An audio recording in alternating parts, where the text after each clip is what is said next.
Hello, guys, and we all know that Microsoft is going to vote on whether or not to acquire Bitcoin as part of their treasury. Now, whether they should or not buy Bitcoin, I'm not really going to discuss that. That's up to their shareholders. I think they should, but I'm not a Microsoft shareholder, so my opinion doesn't really matter. However, we're going to talk about how high Bitcoin can go if Microsoft obviously decides to buy.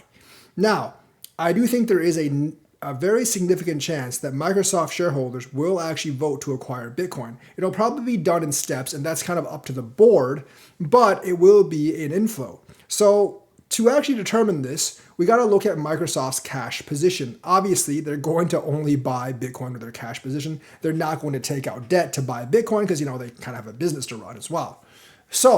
And they're not MicroStrategy, so their entire business is not going to be buying Bitcoin. Microsoft's main business is still going to be making software, not like MicroStrategy where they basically just hold Bitcoin.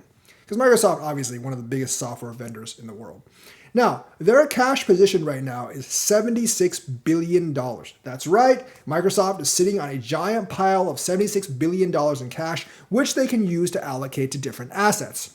Now, how much will they actually allocate to Bitcoin? I think that also is determined on the board and the shareholders as well. But let's just say they allocate 10% of the $76 billion. I think it's probably less than 10 eventually, maybe like 5 or something like that. But 10% at $76 billion, that's $7.6 billion in Bitcoin. Now, compared to other Bitcoin holders, that is less than MicroStrategy. That's only about a third of the position. But remember, if they have to acquire this all at once, that's over 100,000 Bitcoin at today's prices. So a buy of 100,000 Bitcoin would definitely bring Bitcoin up, even if it's done over the course of a month. That is significant upward pressure.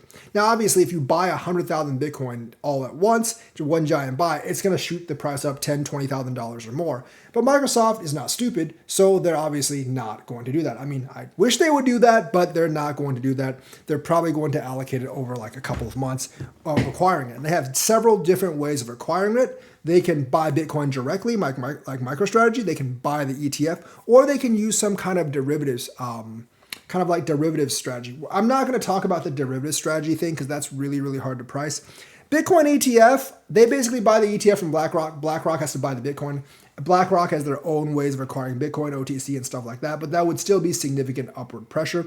Let's just say they do it over the course of 3 months. I still think that is going to be upward movement of, $4,000 or $5,000. Even though if it's spread out over the last couple of months. And of course, that will mitigate some of those black swan events that we could possibly have. If they decide to directly buy themselves, which is what I think they should do, keep some Bitcoin in their treasury instead of buying on BlackRock, I think it will definitely tighten the market for Bitcoin. And depending on how much they want to acquire, remember, they're going to be competing against Michael Saylor and BlackRock and all the others to buy Bitcoin off the market. And I think that will put significant pressure on the supply of Bitcoin. So like $7.6 billion, if they have to buy it over 6 months or something like that, that's still over $1 billion a month. And I think that will shift Bitcoin upward, maybe $3,000, $4,000 just by itself, even buying over that amount of time.